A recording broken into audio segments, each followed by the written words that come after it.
I mean, I love Uncle Drew from the first commercial I saw. Like the first commercial, the first time they tricked people was in Chicago. That's where I'm from, and where he actually went to a playground dressed as a real playground, dressed as Drew, and then this legendary thing happened. And I've been a fan and fascinated by it the whole time. It took maybe like to like the third or fourth commercial where I started research like who, because I didn't know who it was. Yeah. I had no idea which NBA player it was. And I couldn't figure it out.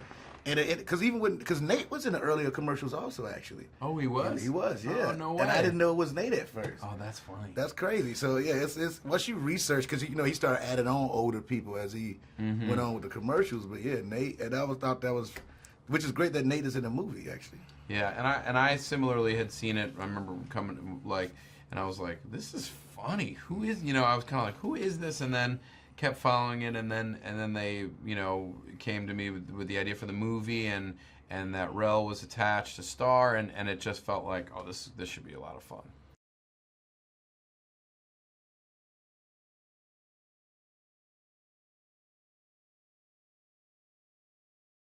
It's amazing. I mean, like it's almost like all the basketball commercials I've enjoyed over the years. Like when Nike had Lil Penny with Penny Hardaway, and Mike and Spike was doing their thing. This is interesting, but they never did movies from that. So like to me, this kind of historic to me that you take this commercial and it's now a feature film. Is insane. I mean, I have some history with that with Cavemen. Geico Cavemen, they successfully turned that into a TV show. We did almost 13 episodes. But this feels different. I feel like there's like that. I feel like people are like, what are you doing? This feels like people are legitimately excited for it and excited to see all these guys. And I think it delivers as like a very fun movie. Yeah.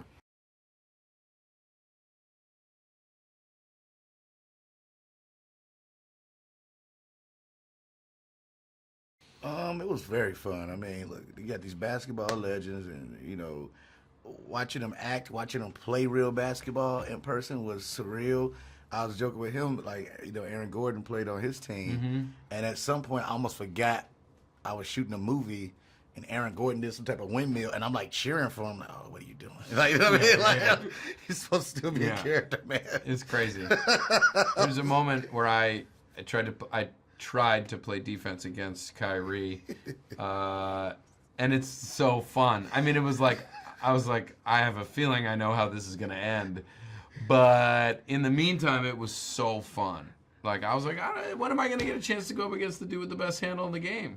He destroyed Nick. This is about Nick hit a layup a play before that. Kyrie legitimately tried to block it. Yeah. Nick actually hit the layup. Kyrie got the ball back. Yeah. They cleared it out. He just made Nick dance, man. And it's like in the trailer now. Yeah, it's in the trailer. I didn't fall down.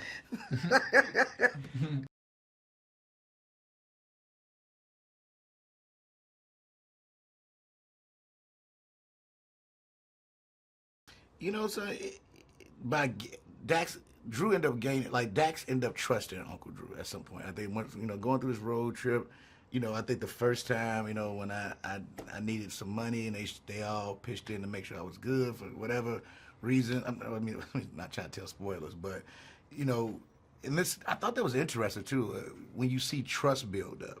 I mean, that's how most friendships work, most great relationships, most families work. Once you trust somebody, because he was an orphan, Dax is an orphan, so Uncle Drew, he just ended up trusting him. So by the time we get to what he really needed to hear Drew say, no, we need you, Dax had to honor that. Like, man, I trust you. You've been right all this other time, so let's go.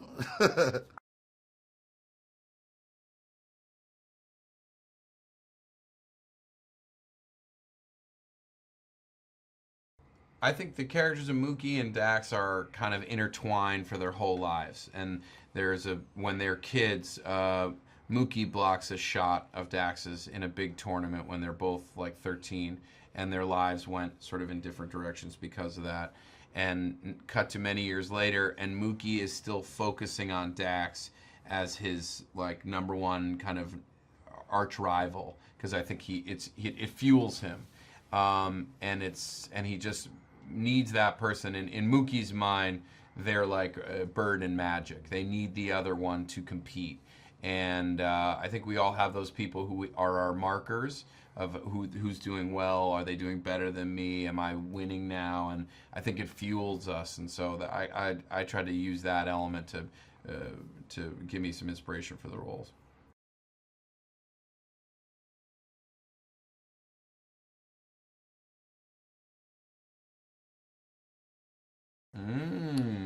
Well, this is the thing about it. They took a poll with the players and asked which actor is the best basketball player, and they decided to pick Nick Kroll, Bam, bam, bam, bam, which bam. I don't think is true. Yeah. So I told Nick, We'll have to settle it on we the got to court. play one-on-one. We'll have to- And just look, I'm gonna tape it and I'm gonna send it to everybody. Like this is the. Well, okay. You promise? Assuming I'm beating. Yeah. Assuming I'm beating you. Yeah. You Win or promise? lose, I promise I'll send it. Yeah. And see, you know what I mean, what people got to say. It's gonna probably be us being winded. After I the know. first Yeah. 20 I'd be like minutes. 2 shots. Just Like, taking breaks from a one-on-one. Have our assistants there. Like, Yeah, yeah. making sure we're good.